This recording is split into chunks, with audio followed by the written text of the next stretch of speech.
Assalamualaikum warahmatullahi wabarakatuh. Puhaba syiralun umandum. Puhaba sehat gebili Allah. Semoga bersehat sejahtera, berpanjang umur, berselamat iman gebili Allah. Nyo videonyo saboh Abu Syik pertebit khusus ke Ayah Hadi. Ayah Hadi sebab 17 puasa barosa igotnyan ka gepu bertuh berde ulangit untuk giak pebibuh perjuangan Aceh Merdeka. Kanyo. A'udzubillahi minasyaitonirrajim. Bismillahirrahmanirrahim.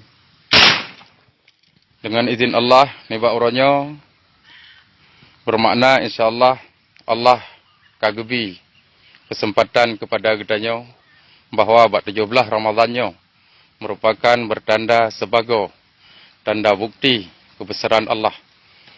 Maka daripadanya luntuan atuhnan bangsa Aceh nibak uronyo mohon kepada seluruh bangsa Aceh Darussalam bahawa gedanyonyo harus saban-saban tapike.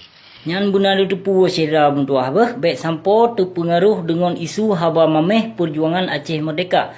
Yan bahapi Hadi kali gepu bertuh anu budi kedih ulangit yang namun bunadu tepu lidronu tujuan Ayah Hadi nyan dan Ayah Hadi nyan sawa. Yan jika si dro-dro urung na senjata ditupu oleh pemerintah Jawa berhalangan untuk perjuangan Aceh Merdeka, maka katanya dirop. Yang dirop oleh penjajah berhalangan. Apalagi katanya na senjata. Jadi pakon dino keselamatan Ayah Hadi dilindung oleh penjajah. Nana tekon. Karena Ayah Hadi nyan nak salah sidro anggota saban lagi din minimi. Yang din minimi nyan salah sidro pengkhianat ciji.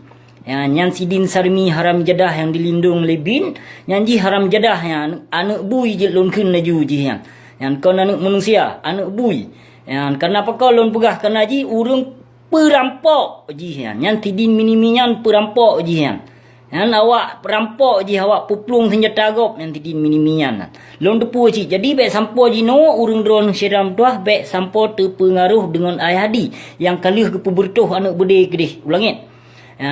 Jadi menyo Ayah Hadi gejak bak masyarakat Aceh ataupun bak desa-desa untuk gejak laki bangsa Aceh untuk perbibuh perjuangan Aceh Merdeka. Lon harapkan, lon sangat harapkan bek ne dengo isu haba mameh perjuangan Ayah Hadi. Ayah Hadi urung dilindung oleh pemerintah Jawa. Yang menyo Ayah Hadi urung hana dilindung oleh pemerintah Jawa, maka keselamatan Ayah Hadi hana terjamin karena Ayah Hadi na senjata. Maka di seginya Ayah Hadi urung dilindung oleh pemerintah Jawa, keselamatan gotnyan tebit tamong di Sariwang Aceh Malaysia. Yang lon depu Ayah Hadi nyan gedepu perkara perjuangan Aceh Merdeka lon depu kon hana gedepu kan kon hana lon depu. Yang karena gotnyan salah siro urung tuha cit namun bak gotnyan hana penutuh perjuangan Aceh Merdeka bapi gotnyan kali bertuh anu bede ulangit. Jadi lon himbaukan kepada syedra lon ada masjid baik sagai-sagai terpengaruh urung drone dengan isu perjuangan di Jakba perjuangan Indatu nyan baik sagai ne dengo ba Ayah Hadi hana penutuh yang menyo Ayah Hadi untuk dia ajak drone untuk ke perjuangan Aceh Merdeka laki surat ba Ayah Hadi na surat keterangan dari AM menyo hana payah ikut syedra tua baik sampo singoh urung drone meninggal sia-sia. Nyolon pegah, lon pesampo bak ceram tua. Yang supaya demi keselamatan bangsa lon.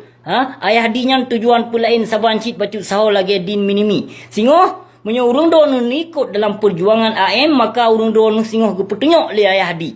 Gepetunyok karena Ayah Hadi nyan urung dilindung oleh pemerintah Jawa bahapi gekewar-kewar nyan ke perjuangan Aceh Merdeka namun lon tepu.